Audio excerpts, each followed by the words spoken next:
Views expressed on this program are those of the hosts, guests, and callers, and are not necessarily those of this station, its management, or other advertisers. You're listening to Transformation Talk Radio.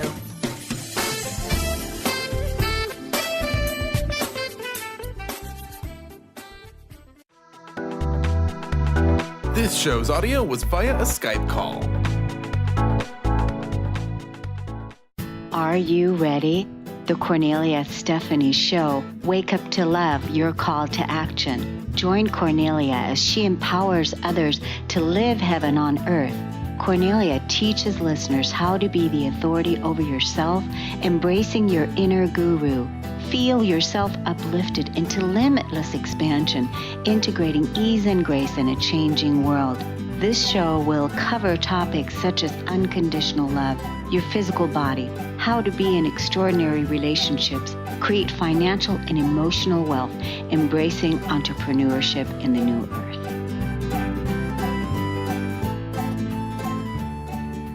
Welcome, everyone, and you are listening live to the Kornelia Stephanie Show, Living Heaven on Earth.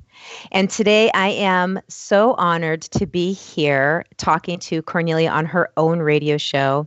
My name is Charlene Hess, and I have known Kornelia for a long time, and I am absolutely honored that I get to be here in this space on her radio show, interviewing her so that she can tell her story. And wow, what an amazing story it is.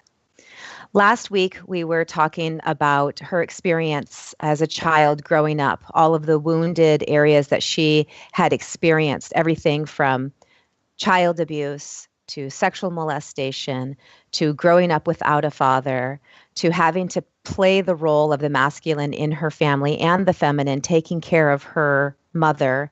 The things that she experienced were incredible, and she has come full circle and is in this absolutely amazing place where she is the expert on emotion. And I can say that because I've worked with Kornelia for a very long time, and the process that she has taught me to go through to learn how to process my emotions, to work through all of my wounds and my limiting beliefs has been amazing. And so I'm so excited to be here in this place. And even though we're talking about a very heavy subject today we're going to be talking about emotion and suicide and what it means to be a suicidal soul and what it was like for Kornelia to transform from that place of being that suicidal place to being able to come to the other side, to walk through that incredible darkness and what that experience was like. So welcome, Kornelia, to the Kornelia Stephanie Show. I thank you so much. And thank you, Charlene, for being here and hosting me. This is just amazing, this creation of mine and this co-creation with you to do this and to be a guest on my own show. I must say it's a brilliant creation. I feel so relaxed to be able to allow you to host me and so that I can share my story from a place of where I am today. And, you know, this suicidal topic is very heavy because I have been real sad this morning around telling this story because I don't like talking about it. I don't like talking about it because of the way that I feel about myself today. And it just breaks my heart to believe that I could have, that I almost wasn't here, that I wouldn't be sitting here talking to you today had I not had the intervention that I did and what took place in my life. And so it makes me sad. It made me grieve this morning about feeling this, because now today I can't imagine ever. It's like last week when we were talking about the emotional, when we were talking about the unworthiness. And it's like that morning, I think it was in 2013 when I was meditating And I was in such a wonderful space of worth and value and honor within myself. And I'm in the meditation, and a tear rolled down my cheek when I had the realization that I cannot imagine that I used to have a thought that was attached to an emotion, that was attached to a belief that I wasn't worthy, that I wasn't good enough, and that I used to make choices based on that. Mm. And at that moment, when that one tear came down my cheek, it was the last bit of that subtle sadness, the subtle energy being released, because it's such a profound realization to have. Because the truth is we are absolutely worthy. We are absolutely magnificent beings, fully worthy of love, honor, value, and respect. And that we believe and lived the opposite based on our conditioning. That's what we're talking about here today too. And so now when I'm sitting here thinking about that, the suicidal thing that took place when I was at the darkest place in my life, coming here from Germany. If people didn't listen to the story last week, I came to this country when I was 13 years old, and my mother got married again, and her mission was, like we talked about last week, was to always find a man so that he can help support her, that he can love her and help support her and take care of her children. Because I grew up without a father, and we didn't have any masculine support in the household, if you will. So part of my own process still to this day, and for all the women out there, is releasing the negative energy of the non-support of the masculine, so that we can really feel our own inner masculine coming to the fore and supporting us. But first we have to release the emotional suppression behind all of that. And so we do that through our experiences and trauma and karmic relationships and all these different things of not having that. And hopefully there is not any disease going on in the body, because a lot of times with the emotional suppression, if it was happened for a long period of time, that's where disease begins to, because it was just suppressed in a particular organ. So let's pick up from where we were last week, going from a broken inner childhood, experiencing sexual abuse, all of the things that happened to you, not having a childhood. Take us back to how that led you to where you are. So you came to the United States when you were 13. Yeah. Tell us about how you, from that point to where you got to the point where you hit that darkest hour. That was actually a while, because so from the time I was 13 till the time that I was 30. So that was quite a while, and a lot took place during that time. But when I came here from Germany, and my mother married an African-American man who was absolutely amazing. He was the father figure that I needed, and he was also a father for my mother, because my mother was really sick at that time. She was having the epileptic seizures, and she was really ill. And so he had a big job on his hands, because here he was in the Air Force, and he brought this woman with pain in her heart and these children with him from Germany during 1978. When there was a lot of racial discrimination still going on here in this country. And then he had this whole job on his hands with, having the whole family that had all these emotional issues.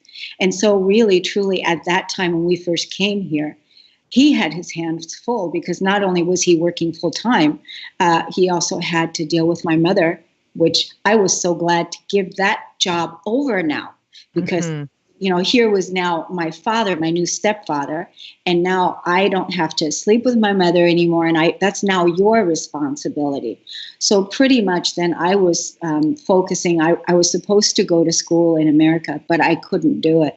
I just couldn't do it. I was too rebellious already. The rebel in me was coming out, and I wanted to be on my own, and I could not stand being in a household all of a sudden that everything was very strict, because George was in the military, and he was a chief master sergeant for 30 years in the military. So all of a sudden I'm going from a chaotic, completely dysfunctional childhood to all of a sudden strict. Everything is strict, and everything is orderly, and everything is disciplined, and everything is like, wait a minute, what's happening here, and what's going on here? So I could not deal with that. But at the same time, I had the awareness that that is the man that is helping my mother. And so I ran away from home. I ran away from home at that time, and I went to Los Angeles and got a job. And, pretty much started working right away. And that's pretty much what I did. And I taught myself how to read and how to write. And I went to work, and I took care of myself. And then about 3 or 4 years later, I ended up going back to the town where my mother and George lived. And then I ended up working there, and I got my own apartment and those kinds of things. And then I met my first love. And when I met my first love, me and him were together. We were together for 13 years. And we had an amazing connection and an amazing love relationship. But at the same time, there were drugs involved. And when he ended up bringing the drugs home, for a long time, I didn't participate in that. I was curious about it, but I didn't. I was so naive. I didn't want to have anything to do with it. But at the same time, underneath all of everything that I had been experiencing as a kid, there were all these unresolved issues that were now coming to the surface. And so I one time just, said, okay, what is that like? And it was crack cocaine. And I said, what is that like? And I just did it just one time. And after that, I became addicted. And the next week, I was an addict, and now I'm an addict in the closet, crack smoker for 4 years. And at the same time, I'm still working, and I'm doing life, and I'm juggling all of these things, doing all of these things. And this was back in the early 80s, and I'm doing all of these things, and so. Part of what was happening is I just kept numbing the pain, because that's part of our addiction as addicts. We want to numb what it is that we're feeling, so we don't have to feel. Right. And I can imagine that's that place that you take when you go from being the addict and numbing your pain, and how that leads to the experience of coming to that place of wanting to commit suicide because you haven't been able to process those emotions. We're going to take a quick break, and you're listening live to the Kornelia Stephanie Show, Living Heaven on Earth. And today we're talking about emotions and suicide. So when we come back, we'll know a little bit more about how we went from drug addiction to that next piece. So stay tuned, and we'll be right back.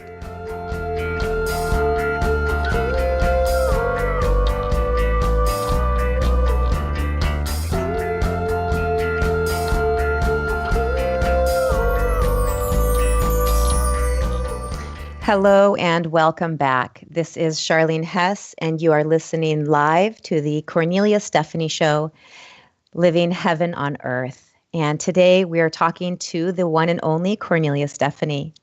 The topic of our show today is a bit of a heavy one. We're talking about suicide and emotions, and what a heavy emotion and what a heavy experience getting to that place of wanting to commit suicide is. And before we went on break, we were talking about drug addiction and Kornelia's experience of when she first had that taste of drugs, that promise of relief, and how it turned into a full-blown addiction very quickly. So as we're coming back to that, Kornelia, can you tell us more about addiction. And as an authority on emotions, and I know that you know a lot about the experience of what is that emotion about? What is addiction about? Can you tell us more about your story as well as what that addiction is? What's the underlying core belief behind addiction? Because it's not just drugs that people get addicted to. We can be addicted to food. We can be addicted to people. We can be addicted to many things. So what is behind addiction? We can be addicted to gambling. We can be addicted to alcohol. We can be addicted to sex. We can be addicted to, it's the addict in our humanity.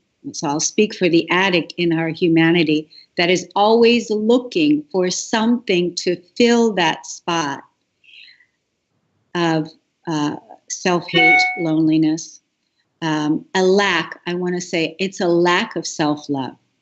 The opposite of, because really what the addict really wants to do is, rather than grabbing the addiction, whatever the addiction is, if it's gambling, if it's food, if it's sugar, if it's alcohol, if it's marijuana, or whatever it is, it doesn't matter. The addict is looking for something to shift the consciousness of the feeling state. So to get out of the feeling of where they're in. And so what is it that we really want in that space instead is self-love. Radical self-love.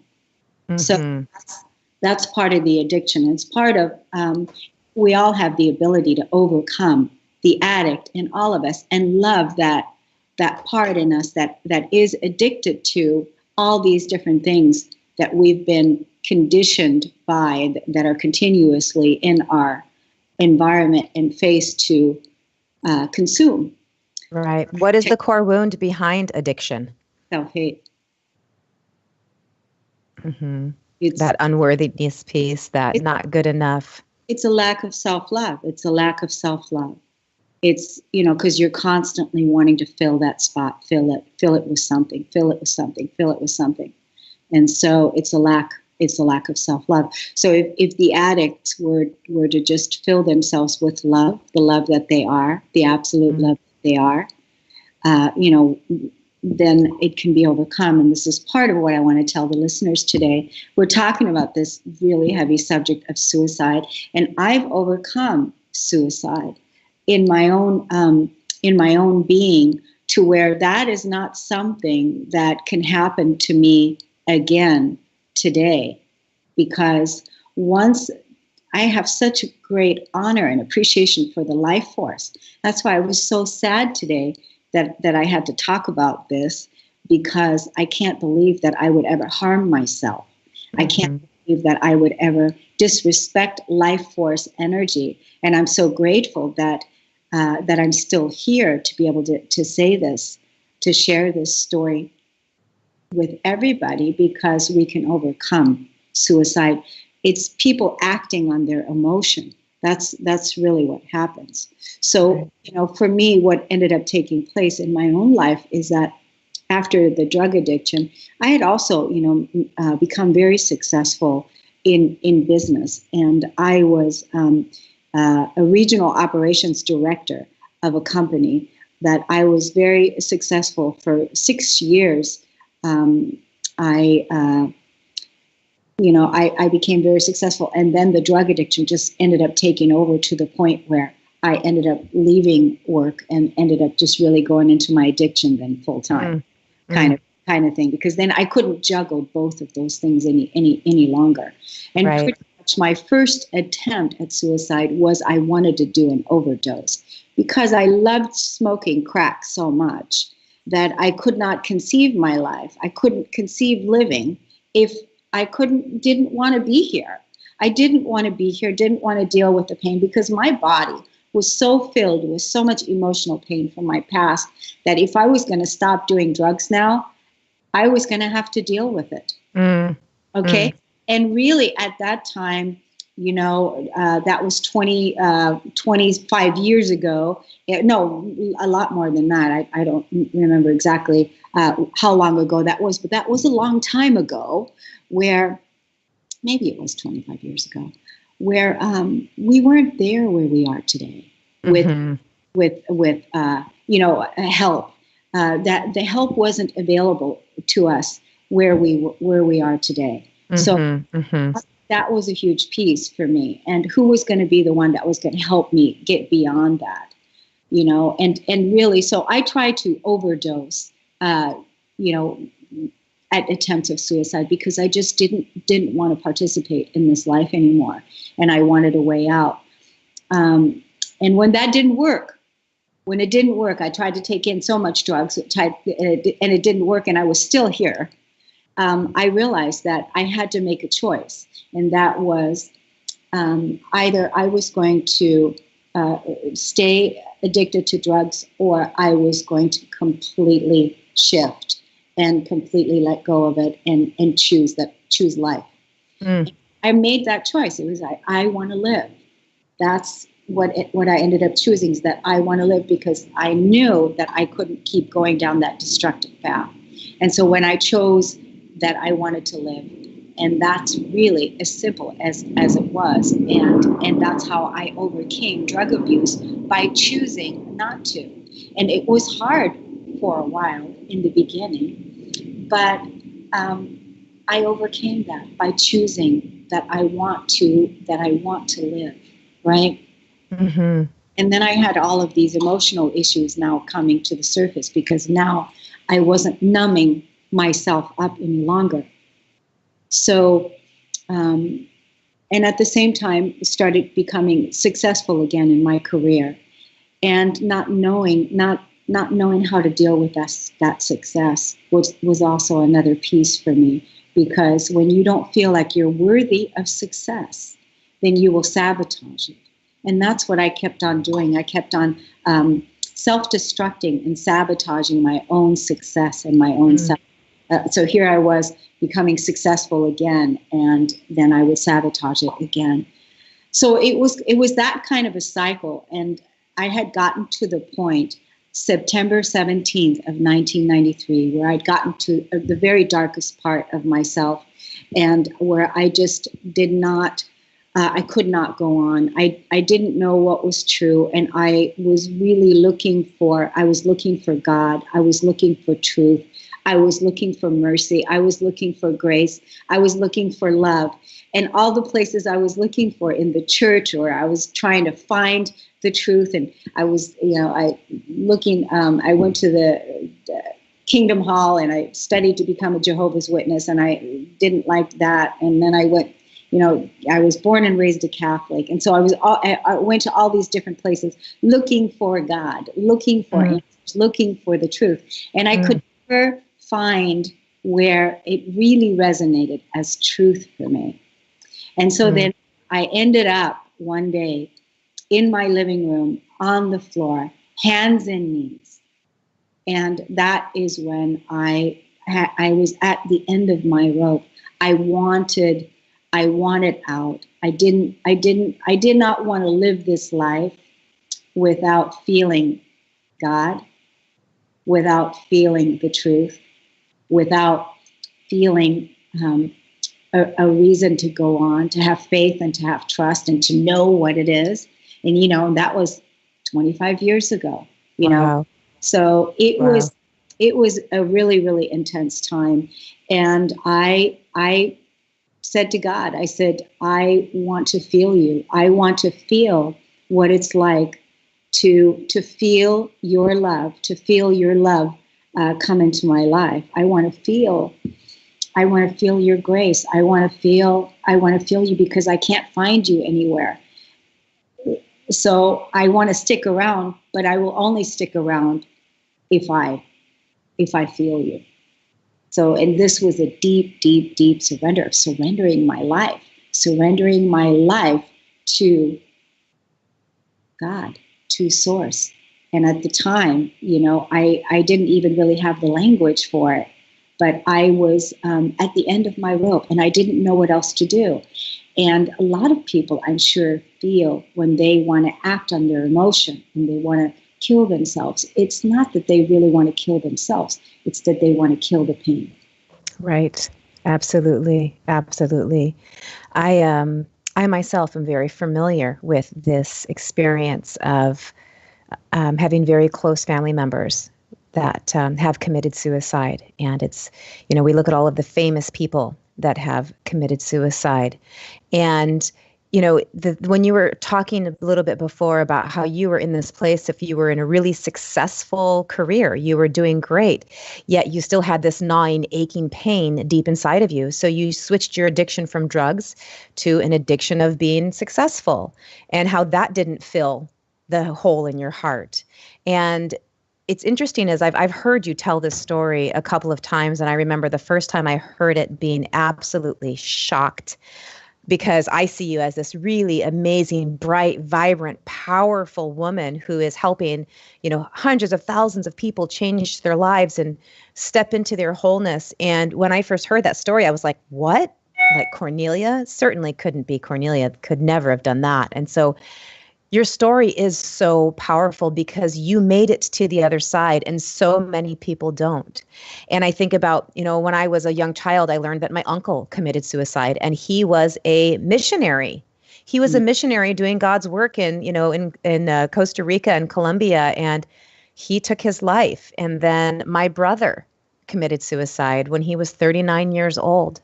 And I have a sister who attempted suicide many, many times, who's no longer with us. And not everybody can come to the other side to be in that place where you were on your hands and knees crying out to God. I remember when you first told me and you were telling me, let me feel you. I want to feel you. And if I can't feel you, then I'm out. And I remember when you said that to me and how powerful that was. And I remember having that cry in my own heart so many times, where wanting to feel that connection with Source, wanting to feel that connection with God, looking for it in every single church and person and job and situation and love affair and sex and all of the things. And nothing can even come close. Nothing can even come close to that experience of when you finally feel that connection, you realize that connection to yourself. And so I love this story, and I know it's a heavy one, but I want you to share with the listeners the story that I've heard so many times about how that happened. So here you are, you're on your hands and knees, you're crying out, you are ready to completely surrender. I'm out, I'm done. I'm done. I've tried all the things I can think of, and now I'm done. Yeah. So can you share with us how did you get to the other side of that?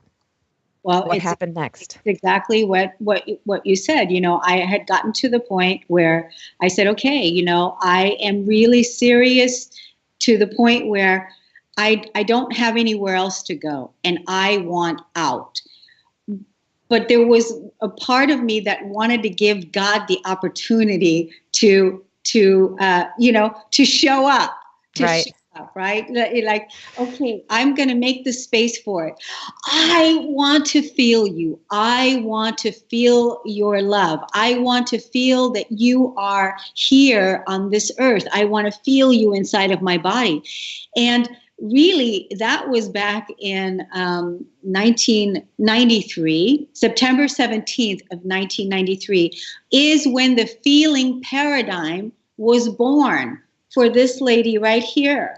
Because after that experience took place, it was hours and hours and hours of emotionally bleeding on the floor, crying, to surrendering my life, I surrender. I want to feel you. I want to know that you're real. I want to know that you exist. So I wanted to feel God, I wanted to feel love. I wanted to feel that presence in my heart in order for me to be able to continue on living here on this planet, to continue on staying here. And that's part of the reason why today I said, God decided to take the planet back. Because the planet was overtaken by all this dark energy and all this negative energy and all these archons and, slimy snakes. And God decided to take the planet back with so many of us light workers, beings who surrendered and called in that light and called in that love. We have to be willing to embody it in our physical body. We have to be able to know what it feels like. And that's why I say God is a feeling. So Source is a feeling, this heaven state of consciousness. It's heaven on earth is all happening on the inside of your body, and we're releasing the old earth out of our physical body so we can embody the new earth, because we were never born to fit into the old world. We were born to create a new one. Right. And that was also another thing. So here I was, on my hands and knees and begging to feel. And what do you do when you surrender? That was my first time of ever really surrendering. Some people, they surrender a thought, they surrender a belief, they surrender a feeling. I surrendered my life. I surrendered my life. And so what ended up happening is I ended up going into a deep, deep sleep for 2 days. I ended up going into a deep, deep sleep for 2 days. And this just amazing energy came through me.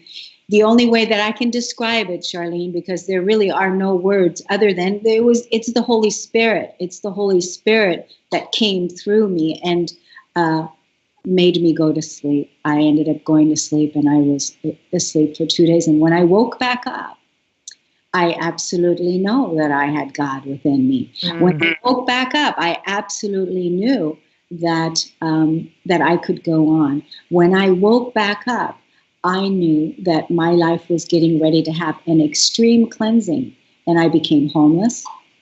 And I ended up going through so much change. And at the same time, I knew this was all part of my karmic clearing. Because prior to me taking my life or wanting to take my life, I had done things that I wasn't proud of. Being a drug addict, what does drug addicts do? They lie, they steal, they cheat, they do all kinds of things. And I got hooked up with a crowd that I wasn't particularly proud of, and I did some things that I had to forgive myself for. Right. And right. So, yeah.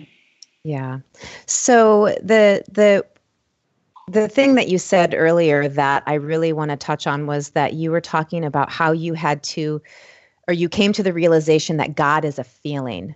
And that living heaven on earth is a feeling, and that's something inside of us. And I think that is incredibly, incredibly profound, because I think many of us are looking for a place, right? We're looking for this physical place. We're looking for this thing. And I think that when you come to that realization that everything is inside of you, it's what we do with our thoughts, and our emotions are what create our thoughts, and our thoughts create our emotions. And it's this cycle.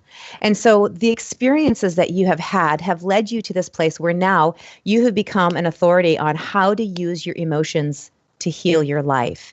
And even you wrote a book. I actually have this book here. This is an amazing book, Peace, the Flip Side to Anger, how you can use your emotions to heal your life. And that is it's such an amazing concept, because I think that a lot of times people look for things that are outside of themselves to try and find healing. And you created a whole system, a whole process of how to heal. And I think that there's a question that a lot of people have is, so yes, you stepped on the other side, you didn't commit suicide, you now understand that you have God inside of you. And at the same time, there's still all of the residual pain. And so I think a question that a lot of people have is like, okay, well, when does the pain stop? How do you get rid of that? And so you actually address it in your book, which I would like to bring out if I may. So I love this book. There's so many amazing jewels in this book. It's just incredible. But this particular question is, when does the pain stop? After you clear the core wounds, layer by layer, the pain stops. You move into a neutral space within your being. The wounded child, the one who has been crying for your attention all your life, has now been loved and nurtured by you. The wounded ego has learned to let go of control and trust the higher self to be led from the heart. The victim, after many lifetimes of dedicated service, work, and slavery, has been retired and is now free. The addict is no longer looking for something to numb or fill a void. The addict now has chosen to fill itself with radical self-love. Nothing else will do. The wounded child, the wounded ego, the victim, the addict are no longer playing parts in your movie. That's awesome. I absolutely love that. Yeah, I love that too. And that's the work. That's the work. Because we have the shadow, we have the ego, we have the inner child that we have to love free. Mm-hmm. We have the victim that we have to transcend so that we can step into the empowered God creators that we are. That is the truth. And that's part of the reason why I was so sad today, because just the thought that it could have gone the other way for me, because again, people act on their emotion. So if you have this emotion where you want out, and you want to kill yourself or you want to kill somebody else, it's not that you want to do that. It's you want to kill the pain, and you need to know that it's an emotion that wants to be transcended. It's an emotion that wants to be felt. And that's what people are acting upon. And so when people commit suicide, I looked it up this morning, some of the famous people, Robin Williams, Kurt Cobain, Marilyn Monroe, Ernest Hemingway, Vincent van Gogh. These are all geniuses, genius people. And, that's how I feel about myself too. I feel that I'm a genius, and I feel that we're all geniuses. And this is the work that we have to overcome. But the beautiful thing is we can overcome. And I want to tell you, after that time, September 17th, 1993, was my final time where I said, okay, and that is when I experienced the Holy Spirit come into my life, when I experienced my own inner church, when I experienced that God is within. Here I was, 3 months later, because I became homeless, and then, I had so many other things to face because a karmic clearing took place for me right away. Everything was ripped from me. But at that time, it was all okay, simply because now I had the feeling of God. I had God, and I knew that I was going to be okay. Cleanse and take from me whatever needs to be taken, because I know I have faith. I have faith. And at the time, I really didn't even know what all of that meant. So I started a journal. And in the journal, the first 3 words that I wrote is, who am I? And I turned the page. What do I believe in? And then I turned the page. And I just kept writing these statements down. And then over the next few months, started filling them in. Because little by little by little, I was emptying this kettle that had been filled with so much pain. And I was letting go, and I was surrendering, and things were being taken from me. And I lost everything, and I had nothing left. And here I was in a hotel, and, an angel offered me a room in her home to rent.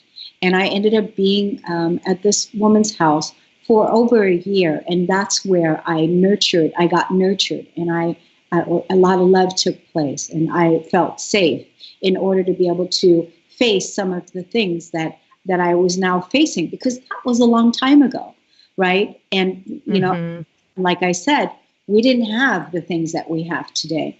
Right. But I had with my journal, Charlene, I have to tell you this stream of consciousness writing that came out of me, because it points to what I've created today and what my mission is. So right. I'm so excited about how you have gone through and have done that. And we're going to take a quick break. You're listening to the Kornelia Stephanie Show, Living Heaven on Earth. And when we come back, Kornelia, I want you to tell me about the stream of conscious writing. And I'm familiar with it, and I can't wait for the listeners to hear how that process works. So thank you so much for listening. Stay tuned. We'll be right back.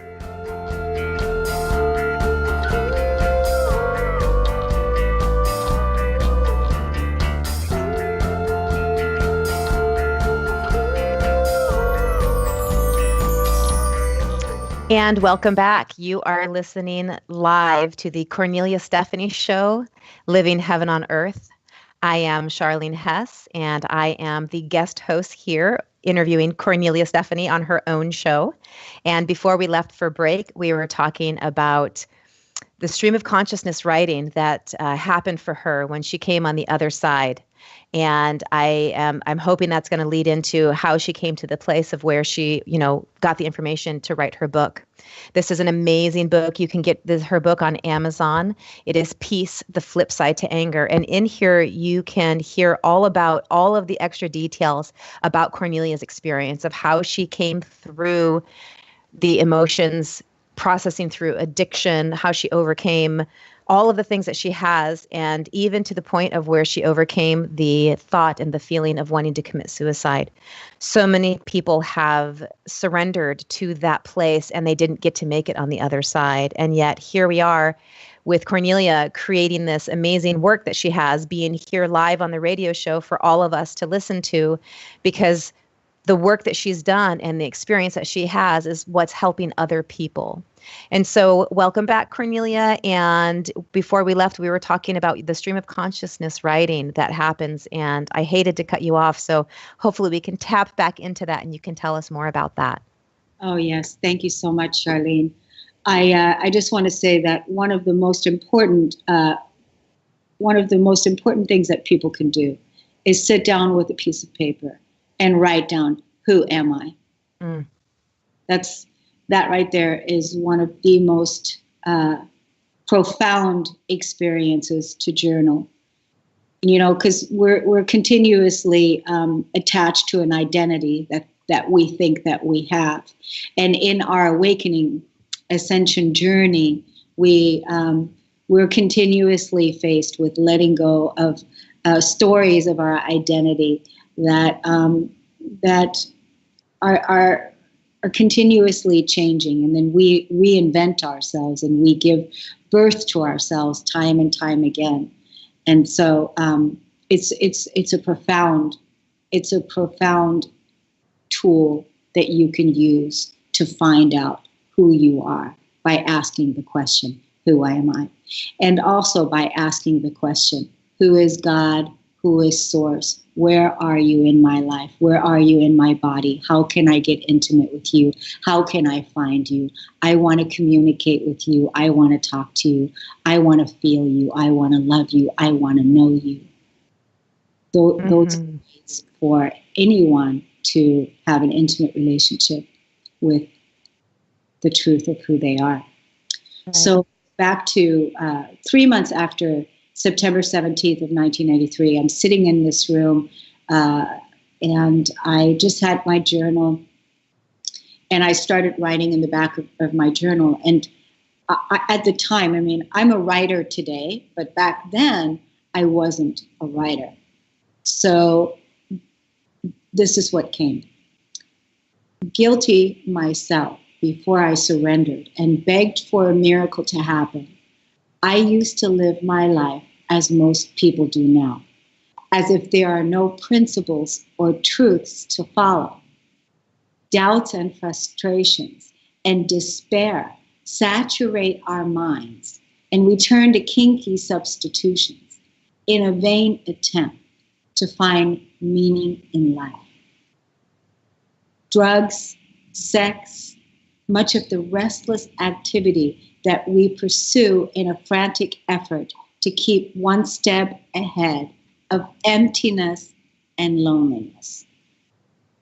What the world needs desperately. We don't need logical arguments to convince us on how to live our lives and be happy in everything we do. I believe it's possible. Miracle workers need it to demonstrate and be living examples in vivid color of all races, flesh and blood people who radiate harmony in all aspects of their lives. My wish is to make the world a better place. That's my purpose and reason for living this life. God's will sent me and sent the Holy Spirit to control my daily life. I am a new leader. for our children in this world. And my wish is to team up with other gifted individuals who are controlled by the Spirit to save the earth. I have the answer, the greatest weapon of all, and the guts and desire to take on the biggest job that everyone believes is too big for anyone. Of course, that's exactly what inspires me and drives me crazy, to prove that miracles really do happen. It has been said that the cure and the ills and the crimes of humanity lie in one word, which is love. And it is the divine vitality that produces and restores life to each and every one of us. It gives the power of working miracles, if we will. So that was a stream of consciousness writing 3 months after my experience. Wow. That was 25 years ago. That was 25 years ago. And now I want you to look at all of the miracle workers that are out there that are absolutely conscious, absolutely awake, absolutely working miracles in their life. Love is overtaking the planet, and that's what we're here to do. Miracle workers to save the earth. Love is what it is, because love is the piece of what it is that we have been denying ourselves. Love is who we are. Right. So, Kornelia, I am sure that there are people that are listening to this show and people that are going to be listening to this show in the future, because it is going to be recorded and there will be a way for people to listen to the podcast. What do you want to say to the people that are out there right now that are in that depths of despair and they don't see a way out to see the love that you're talking about, the love being the answer? We've got just a few minutes left in the show. And so if you could just maybe touch on just what do people do when they're in that place? What do you want to tell people who are deep in depression? What do you want to tell people who are in that place that they are wanting to commit suicide in this very time of their life? The main thing is don't act on those feelings. Don't act on those feelings. All that really needs to happen is for you to decide that you want to live and that you want to get beyond this and to make that choice. And invite love, invite God, invite light, invite yourself in. And because the point is that you can overcome this. It's not that you want to harm yourself. What it is that you want is you want to get rid of the feelings that you have. And part of the way to do that is to really feel the grief, is to feel the sadness, to cry, to release that energy, to dive deeply into the feeling of all of those.